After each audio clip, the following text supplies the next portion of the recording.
At first glance, it looked like a tragic but explainable accident.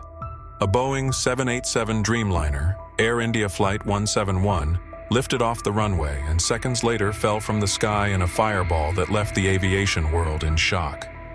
But hidden within the final seconds of its flight, something horrifying was discovered. A detail so subtle it was missed by most, until an airline captain, an expert with thousands of hours in the cockpit, reviewed the video frame by frame. What he found changed everything, because what triggered the crash wasn't a bird strike. It wasn't a mechanical failure.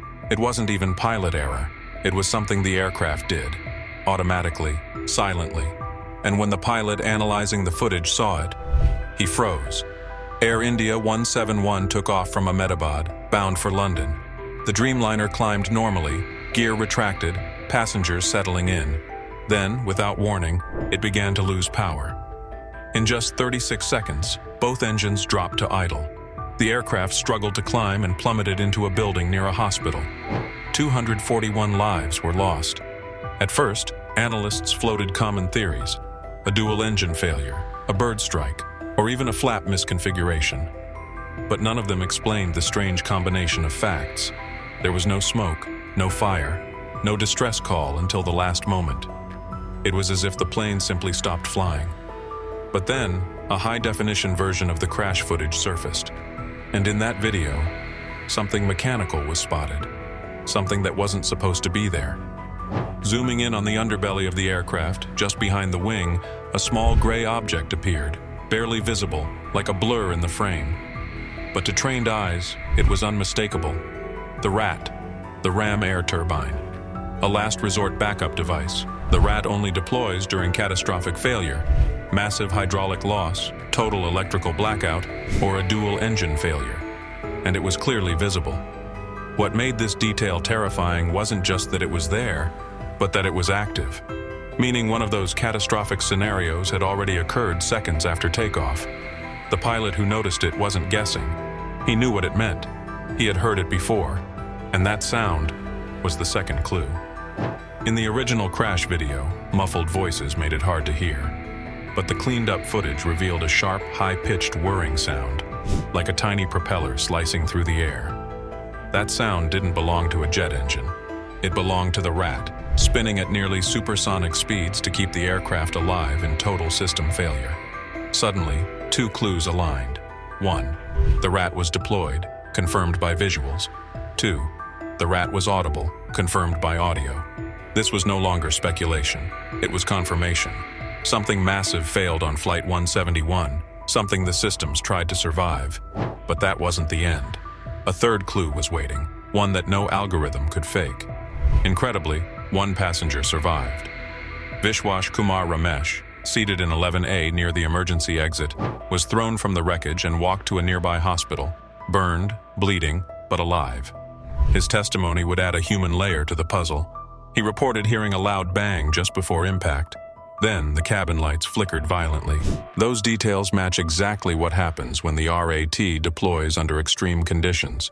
The sudden power transfer, the electrical switchover, it all fit. But that wasn't the most unsettling part. The landing gear had never retracted. The plane never entered full flight mode. The aircraft was airborne, yes, but its systems were still operating as if it was on the ground.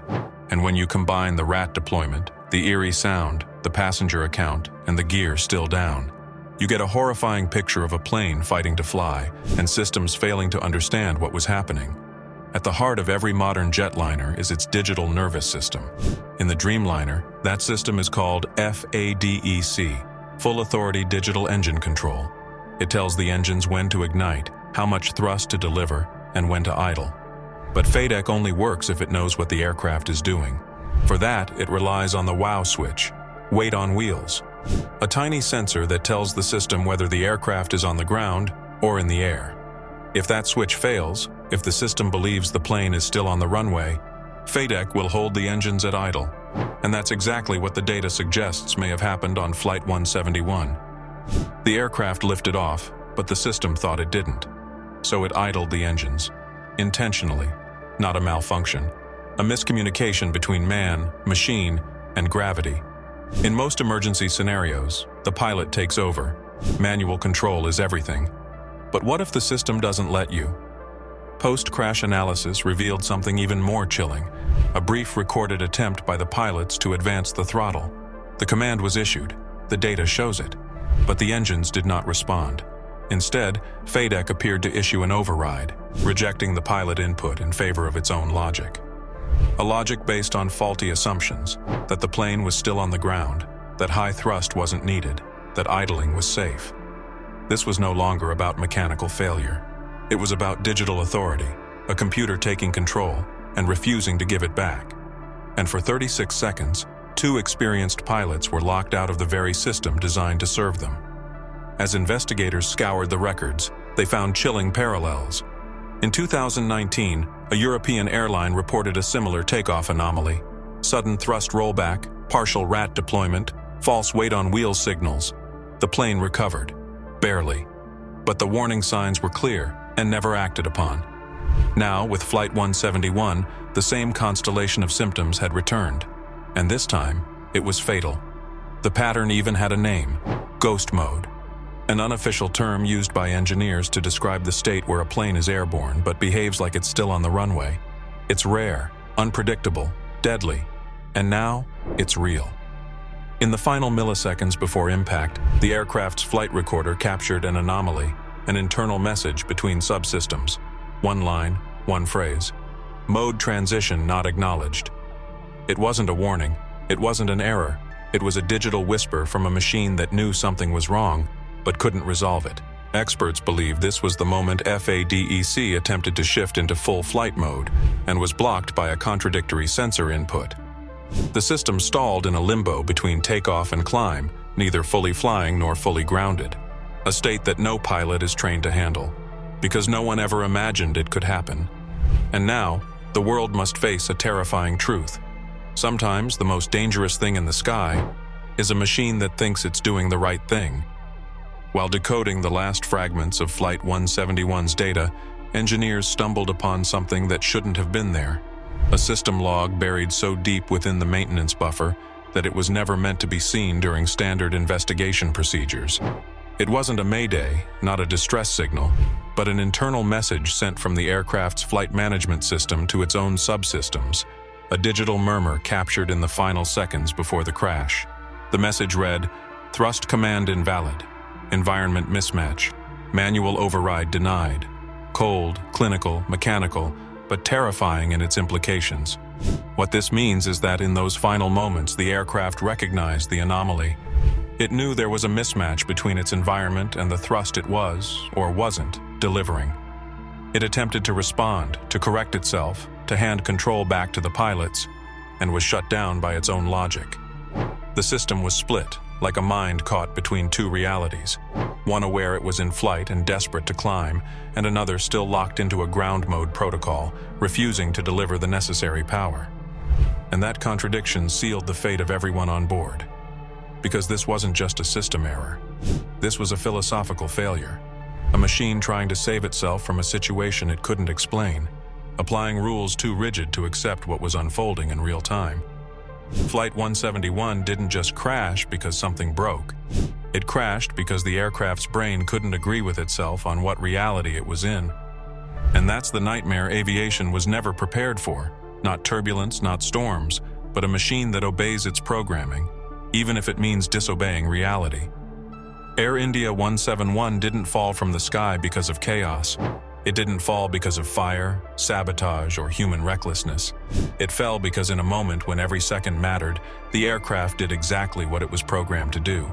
And that's the part that should terrify us most. The pilots were trained. The procedures were followed. The checklists were clear. But none of it mattered when the machine no longer recognized the reality it was in. A tiny miscommunication between subsystems, a sensor that failed to transition, a software logic that didn't account for contradictions, and suddenly, the entire aircraft became trapped in its own certainty. It wasn't that the system didn't work. It worked perfectly, inside the wrong version of reality, and as the pilot pushed the throttle forward, as the aircraft tried to recover, as the backup system spun into action, something deep within the plane said no. Not because it wanted to crash, not because it couldn't help, but because it believed it wasn't in danger. That's not failure. That's blindness coded into perfection.